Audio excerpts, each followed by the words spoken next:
بسم اللہ الرحمن الرحیم۔ میرے ابو کی ضد تھی کہ میری بیوی وہ خود ڈھونڈیں گے۔ اس عمل میں کافی سال ضائع ہو گئے تھے کیونکہ ان کو کوئی لڑکی پسند ہی نہیں آتی تھی، لیکن جب انہوں نے میرے لیے بیوی ڈھونڈی تو وہ کسی ہیرے سے کم نہ تھی۔ ابیہا نہایت ہی نیک اور فرمانبردار لڑکی تھی۔ ایک دن وہ میز پر چڑھ کر پنکھا صاف کر رہی تھی، میز ہلا تو وہ نیچے گر گئی، اس کے بازو کی ہڈی ٹوٹ گئی تھی۔ سارے گھر میں تو بھونچال ہی آ گیا تھا۔ وہ میرے والدین کی لاڈلی بہو تھی۔ ابو نے مجھے کہا، فوراً راجو پہلوان کو لے کر آؤ تاکہ وہ ہماری بہو کی بازو کی ہڈی جوڑ دے۔ ہمارے علاقے میں راجو پہلوان ہی ہڈی جوڑا کرتا تھا۔ ہاسپٹل بہت دور تھا، اس لیے ہم دیسی علاج ہی کرواتے ہوتے تھے۔ ابیہا اپنے درد کو بھول کر بول پڑی تھی، نہیں ابو، مجھے گوارا نہیں ہے کہ کوئی غیر محرم میرا علاج کرے۔ ابو کا سر فخر سے بلند ہو گیا تھا۔ انہوں نے میری طرف جتاتی نظروں سے دیکھا تھا، جیسے کہہ رہے ہوں، بیٹا جی دیکھ لی ہماری پسند۔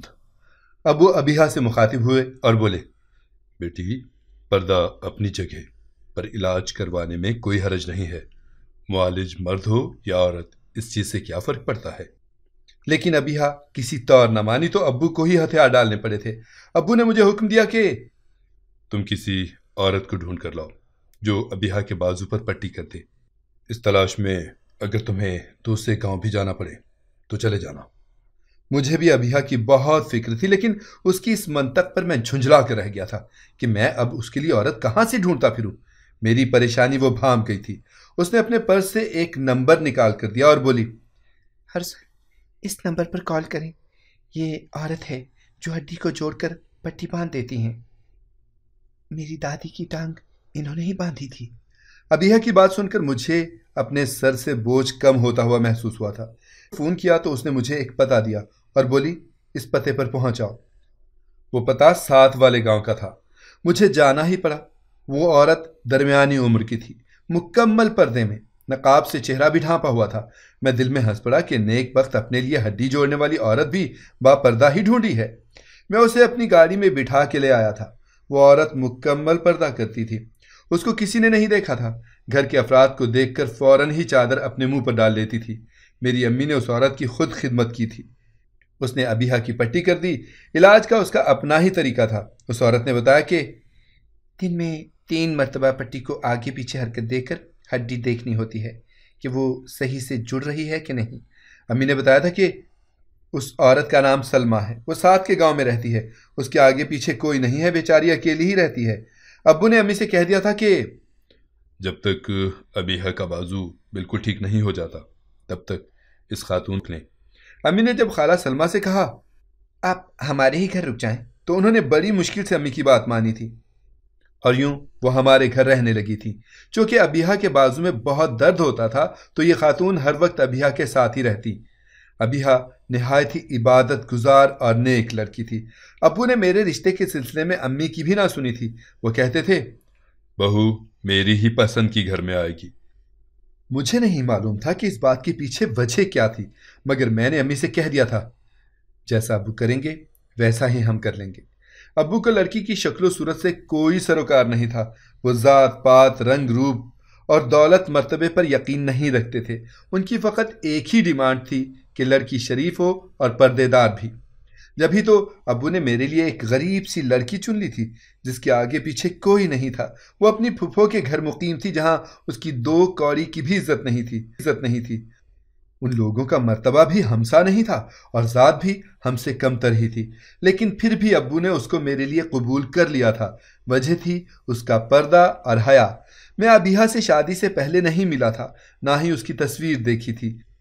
ابو کے فیصلے پر میں نے سر جھکا لیا تھا، لیکن جب میں نے پہلی بار ابیہا کو دیکھا تو میں تو اس کا دیوانہ ہی ہو گیا تھا۔ وہ نہایت ہی حسین تھی، لیکن اس کی ایک بات جو مجھے عجیب لگتی تھی، وہ بہت خاموش سی رہتی تھی، صرف کام کی بات کرتی اور سارا دن کچھ سوچتی رہتی۔ جو بھی تھا میں اس کے ساتھ بہت خوش تھا۔ انہی دنوں میں اللہ نے ہماری سن لی۔ ابیہا کی طبیعت خراب رہنے لگی تو سلمہ خالہ نے گھر میں بتایا کہ وہ امید سے ہے۔ ہمارے گھر میں خوشیوں کا دورہ ہو گیا تھا۔ پورے محلے میں مٹھائیاں بانٹی گئی تھیں۔ میرے والدین خوشی سے نہال ہو رہے تھے۔ وہ ابیہا کے صدقے واری جاتے نہ تھکتے تھے۔ ایک دن ہم واری جاتے نہ تھکتے تھے۔ ایک دن ہم سب اکٹھے بیٹھے دوپہر کا کھانا کھا رہے تھے جب میں نے کہا میری کوئی بہن نہیں تھی، میں ساری زندگی ایک بہن میں چھپی دوست کو ترستا رہا ہوں، اس لیے آپ سب میرے لیے دعا کرو کہ اللہ مجھے پہلی اولاد بیٹی ہی دے۔ سب میری بات سن کر مسکرا دیے تھے، جبکہ ابو نے ہاتھ پکڑا پانی کا گلاس زمین پر دے مارا تھا۔ ہم سب بوکھلا کر ابو کو دیکھنے لگے تھے۔ وہ شدید غصے میں لگ رہے تھے، گرجدار آواز میں بولے مجھے اس گھر میں کوئی لڑکی نہیں چاہیے، اگر پوتا ہوا تو 100 بسم اللہ، اگر پوتی ہوئی تو ہم اس کی شکل بھی نہیں دیکھیں گے۔ اتنا کہہ کر ابو اٹھ کر چلے گئے تھے۔ میں بھی اٹھ کر اپنے کمرے میں آ گیا تھا۔ میرے پیچھے ہی امی بھی چلی آئی تھی۔ میں نے امی سے ابو کے رویے کا شکوہ کیا تو وہ رو پڑی تھی۔ ان کے چہرے پر غم کے بادل پھیل چکے تھے۔ وہ مجھے اپنی زندگی کے بارے میں بتانے لگی۔ ارسل، جب میری شادی ہوئی تو تمہارا باپ نہایت اکھڑ انسان تھا۔ وہ مجھ پر بے انتہا شک کرتا تھا، میری ہر چھوٹی سے چھوٹی بات پر بھی نظر رکھتا تھا۔ انہوں نے میرے کہیں بھی آنے جانے پر بھی پابندی لگا دی تھی، کسی سے ملنے بھی نہیں دیتے تھے۔ پھر اللہ نے مجھے تمہاری شکل میں تحفہ دیا تو تمہارے ابو کچھ نرم پڑے تھے۔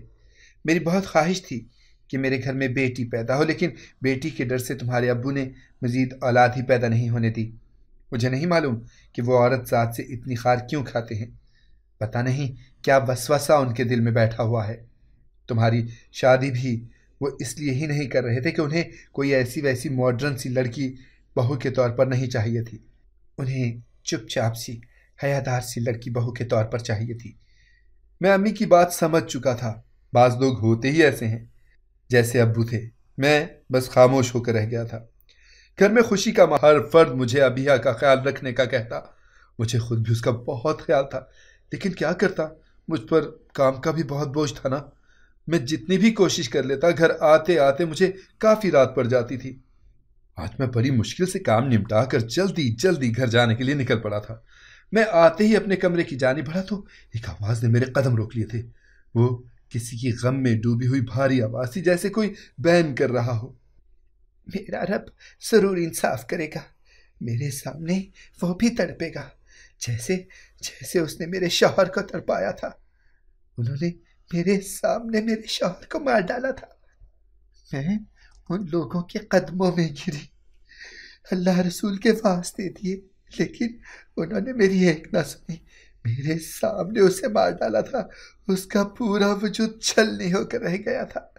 میرے شوہر نے تو موقع پر ہی دم توڑ دیا، یوں بے یار و مددگار چھوڑ کر خود فرار ہو گئے تھے۔ اس دن میں نے اپنے آپ سے وعدہ کیا تھا کہ میں اپنے شوہر کے قاتلوں کو ہرگز نہیں چھوڑوں گی، کتے کی موت ماروں گی۔ میرا دل یہ باتیں سن کر بہت دکھی ہوا تھا۔ میں دروازے پر دستک دے کر جب کمرے میں داخل ہوا تو خالہ سلمہ نے چہرہ ڈھانپ لیا، جبکہ ابیہ کے چہرے سے ہوائیاں اڑی ہوئی تھیں۔ ظاہر سی بات ہے کہ خالہ کی درد بھری کہانی سن کر وہ بھی گھبرا گئی ہوگی۔ میں نے کمرے میں جاتے ہی پوچھا، خالہ آپ کے شوہر کو کیوں قتل کیا گیا تھا؟ خالہ سلمہ اور ابیہ دونوں نے بڑی حیرت سے مجھے پلٹ کر دیکھا تھا۔ بیٹا وہ جائیداد کا جائیداد کا معاملہ تھا۔ خالہ سلمہ شدید گھبرائی ہوئی تھیں، ان سے صحیح طریقے سے بات بھی نہیں کی جا رہی تھی۔ مجھے افسوس ہوا کہ میں نے یہ سوال ان سے کیوں پوچھ لیا تھا۔ شاید وہ اپنے بارے میں کسی کو کچھ بتانا ہی نہیں چاہتی تھی۔ کچھ لوگ ہوتے ہیں خوددار، جو اپنی مشکلات کسی کو بتانا ہی نہیں چاہتے۔ مجھے خالہ سلمہ ابیہ کے حوالے سے کافی عزیز تھی، وہ میری بیوی کا بہت خیال رکھتی تھی، اسی لیے میں ان کا بہت خیال رکھتا تھا۔ اپنی ہونے والی اولاد کی مجھے کبھی کوئی فکر ہی نہیں تھی۔ گھر میں امی ہوتی تھیں اور خالہ سلمہ بھی، وہ تو ابیہ کو قدم بھی زمین پر رکھنے نہیں دیتی تھیں، مگر نہ جانے وہ کیسا منحوس دن تھا جب ابیہ ان دونوں سے نظر بچا کر کام کرنے لگی تھی۔ مجھے فون آیا کہ فوراً گھر پہنچو، ابیہ کی طبیعت ٹھیک نہیں ہے۔ میرا بس نہیں چل رہا تھا کہ میں اڑ کر گھر پہنچ جاؤں۔ میں گھر گیا تو امی میرے گلے سے لگ کر ساروں قطار رو رہی تھی۔ میں شدید ڈر گیا تھا۔ میں نے امی سے وجہ پوچھی تو وہ روتے ہوئے بولی، بیٹا میں بہت شرمندہ ہوں، میں تمہاری ہونے والی اولاد کا خیال نہیں رکھ پائی۔ مجھے لگا تھا جیسے میرا دماغ پھٹنے والا ہو۔ ہر طرف سائیں ہونے لگی تھی۔ میں نے خالہ سلمہ کی جانب جواب طلب نظروں سے دیکھا تو وہ بول اٹھی، بیٹی نے پانی سے بھرا گھڑا اٹھا لیا تھا، جس کی وجہ سے بچے کی جان نہ بچ پائی۔ خالہ سلمہ دائیا بھی تھی۔ میں ان کے سامنے چیخ پڑا تھا، آپ میرے بچے کو کیوں نہ بچا پائیں؟ وہ اللہ کی رضا کہہ کر خاموش ہو گئی تھی۔ مجھے لگا تھا جیسے میری دنیا ہی ویران ہو گئی ہو۔ بچے کی امید نے مجھے پھر سے جینا سکھا دیا تھا، مگر اب تو میرا دل ہی مر گیا تھا۔ امی مجھے اکثر سمجھاتی رہتی تھی، مگر میرا دل کسی بھی بات کو سمجھنے پر راضی نہ تھا۔ اس بات کو 2 ہفتے گزر چکے تھے، مگر اب بھی میرا دل نہیں سنبھلا تھا۔ میں ابیہا سے بھی ناراض تھا کہ اس نے بے احتیاطی کیوں کی، اس نے گھڑا کیوں اٹھایا جب پورا گھر ملازموں سے بھرا پڑا تھا۔ میں اس سے سیدھے منہ بات بھی نہیں کرتا تھا، گھر بھی بہت دیر سے آتا۔ سارا دن کام کرتے رہنے اور رات بھی آرام سے نہ گزارنے کی وجہ سے میرا سارا جسم درد کرنے لگا تھا۔ مجھے بخار محسوس ہوا تو میں گھر جلدی چلا گیا تھا۔ سوچا یہی تھا کہ آرام کی دوا لے کر سو جاؤں گا، مگر میری قسمت میں ایک اور دھچکا ابھی لکھا ہوا تھا۔ میں اپنی ہی دھن میں کمرے کا دروازہ کھولنے لگا تھا جب اچانک میرے کانوں میں ابیہا کی آواز پڑی تھی۔ مجھے کبھی کبھار دکھ بھی ہوتا ہے کہ میں نے کیوں اپنے بچے کی جان لے لی، میں نے کیوں وہ گولیاں کھائی تھیں جن کی وجہ سے میرا بچہ چلا گیا۔ لیکن جب اپنے آرام کے متعلق دیکھتی ہوں تو سوچتی ہوں کہ اچھا ہی ہوا جو وقت پر ہی جان چھڑا لی اس بچے سے۔ مجھے لگا تھا جیسے اب مجھے سانس بھی نہیں آئے گی۔ میرا دل دھڑکنا بھول گیا تھا، میرے کان سائیں سائیں کر رہے تھے۔ یہ کیسے ہو سکتا ہے کہ ایک اتنی معصوم نظر آنے والی لڑکی میرے ساتھ اس قدر اتنا بڑا دھوکہ کرے گی؟ بڑھ کر آواز سے دروازہ کھولا۔ سلمہ خالہ نے جلدی سے اپنا منہ ڈھانپنے کی تھی۔ وہ دونوں شدید گھبرا چکی تھیں۔ میں نے ابیہا کو بازو سے پکڑا اور اسے گھسیٹتے ہوئے باہر لان میں لے آیا جہاں میرے والدین چائے سے لطف اندوز ہو رہے تھے۔ وہ بھی اس اچانک افتاد پر گھبرا گئے تھے۔ امی آگے بڑھی اور بولی، کیا بات ہے؟ اس قدر غصے میں کیوں لگ رہے ہو بیٹا؟ تو میں چلا اٹھا، ابو اپنی اس چہیتی بہو سے پوچھیں کہ اس نے میرے بچے کو کیوں مارا، اس نے کیوں ایسی گولیاں کھائی تھیں۔ میری بات سن کر وہ دونوں چونک گئے تھے۔ ابو آگے بڑھے اور بولے، کیا ارسل ٹھیک کہہ رہا ہے؟ ابو کی آواز سن کر وہ سہم گئی تھی۔ امی نے آگے بڑھ کر اسے جھنجھوڑ ڈالا تھا۔ بتاؤ ابیہا، سچ کیا ہے؟ وہ سکتے سے باہر آ گئی تھی۔ اس نے روتے ہوئے کہا، جی ارسل سچ کہہ رہے ہیں۔ ابو غصے سے ہانپنے لگے تھے، دھاڑ کر بولے، مگر تم نے ایسا کیوں کیا؟ سلمہ خالہ جلدی سے آگے بڑھی اور بولی، بیٹی بچے کی ذمہ داری اٹھانے سے گھبرا گئی تھی۔ ابیہا بھی روتے ہوئے بولی تھی، امی جی میرے والدین میرے بچپن میں ہی مر گئے تھے، میری ساری زندگی محرومیوں میں گزری ہے، کبھی کسی کی گالی کھائی تو کبھی کسی کا تھپڑ برداشت کیا۔ میں نہیں چاہتی تھی کہ میری اولاد کو بھی یہ سب برداشت کرنا پڑے۔ پتہ نہیں کیوں جب سے یہ خوشخبری ملی تھی میرا جی ہر وقت گھبراتا کیوں رہتا تھا۔ مجھے لگتا تھا کہ میرا آخری وقت بہت نزدیک آ گیا ہے۔ وہ اتنا کہہ کر رونے لگی تھی۔ ابیہا کی باتیں سن کر میرا دل بھی دکھ گیا تھا۔ امی بھی اس سے گلے لگ کر رونے لگی تھی۔ امی اور ابو سے سمجھاتے رہے تھے کہ بیٹا یوں نہیں ہوتا، ضروری تو نہیں ہے کہ ہر بچے کی ماں فوت ہو جائے۔ میں وہاں سے چلا گیا تھا۔ مجھے رہ کر افسوس ہو رہا تھا کہ میں نے اپنی بیوی کا راز کیوں نہ رکھا۔ مجھے اب احساس ہوا تھا کہ وہ اتنی چپ چپ کیوں رہتی ہے۔ اس کے اندر کی احساس کمتری اور دکھ تو شاید اسے خوش بھی نہ ہونے دیتے ہوں۔ بہت متاثر کیا تھا۔ میں اب زیادہ سے زیادہ وقت دینے لگا تھا اسے۔ کبھی کبھار کھیتوں کی سیر کو بھی لے جاتا تھا۔ اب تو وہ مجھ سے ڈھیروں باتیں کرنے لگی تھی۔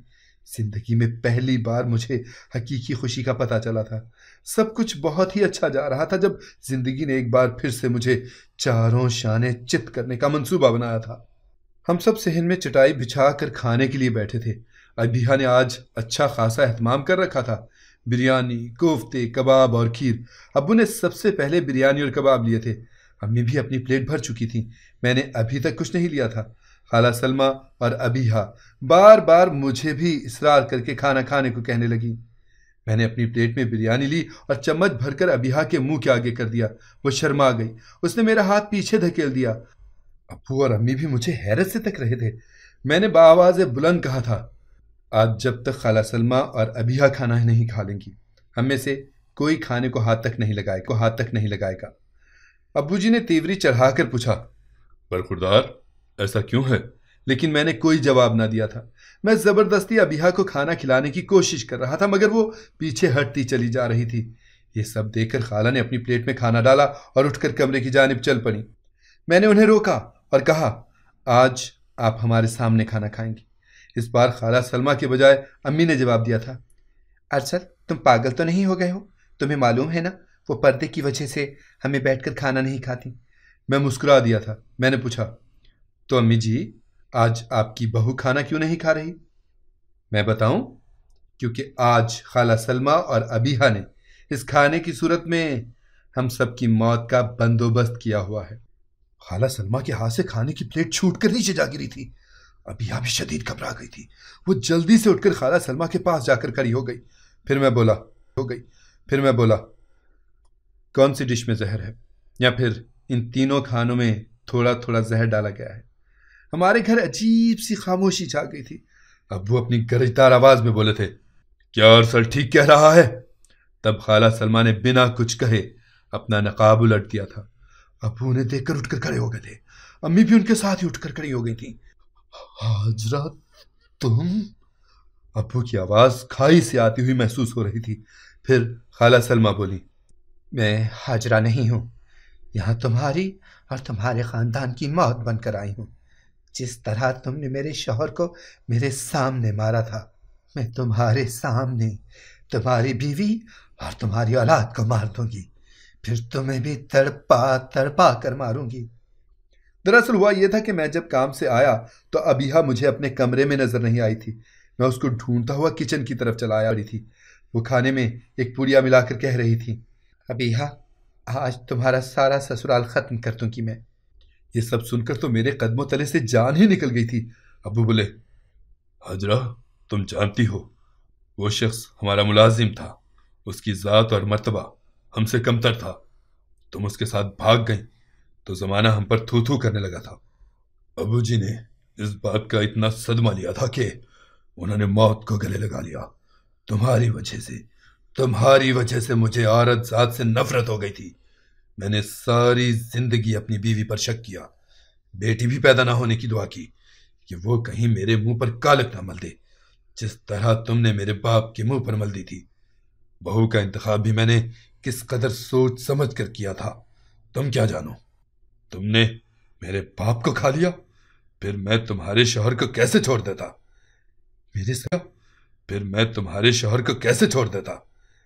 میرے سر پر تو آسمان آ گرا تھا۔ خالہ سلمہ تو اصل میں حاجہ پھپھو تھی، ابو کی بہن، جن کے بارے میں ہم نے سن رکھا تھا کہ وہ تو اپنے بچپن میں ہی وفات پا گئی تھی۔ خالہ سلمہ بولی، ذات پات اونچ نیچ کچھ نہیں ہوتا، یہ سب تم انسانوں کے بنائے ہوئے قانون ہیں۔ اللہ کے سامنے سب انسان برابر ہیں۔ اگر ذات پات اتنی ہی اہمیت رکھتی تھی تو تم نے اپنے بیٹے کے لیے کم ذات کی لڑکی کیوں چنی؟ تم نے جس شخص کو نیچ ذات ہونے پر موت کی سزا دی تھی نا، اسی نیچ ذات والے شخص کی بیٹی کو بہو کیوں بنا لیا پھر؟ اب کی بار ہم سب کو دھچکا لگا تھا۔ ابیہا خالہ سلمہ کی بیٹی تھی، اس نے مجھ سے شادی صرف اپنے باپ کے قتل کا بدلہ لینے کے لیے کی تھی۔ ادھر ابیہا بھی حیرت بھری نظروں سے اپنی امی کی جانب دیکھ رہی تھی۔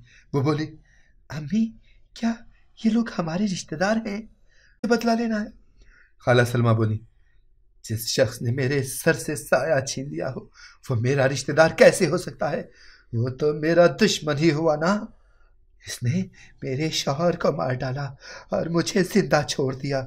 میں نے کہاں کہاں دھکے نہیں کھائے تھے، کس کس کی دھتکار نہیں سہی تھی، کس کس کی گندی نظروں کا سامنا نہیں کیا تھا۔ کیسے لوگ میری مدد کرنے سے پہلے مجھ سے پوچھتے تھے کہ میں ان کو کیا دے سکتی ہوں۔ میں نے اپنی ذلت کا بدلہ نہیں لینا تھا کیا؟ ابیہا میں تمہیں کھانا کھلا کر خود 2 دن بھوکی رہتی تھی۔ بھوک کی وجہ سے مجھے راتوں کو نیند نہیں آتی تھی۔ میں نے کس قدر مشکل سے تمہاری عزت کی حفاظت کی، تمہیں پردہ سکھایا، نماز روزے کی پابند بنایا تاکہ تم رستے سے بھٹک نہ جاؤ۔ میں نے تنہا ایک بچی کے ساتھ بہت خواری سہی ہے۔ خالہ سلمہ رو پڑی تھی، ابو بھی رو پڑے تھے۔ ابو نے ہاتھ جوڑ کر اپنی بہن سے معافیاں مانگی تھی۔ وہ یہی کہتے جا رہے تھے،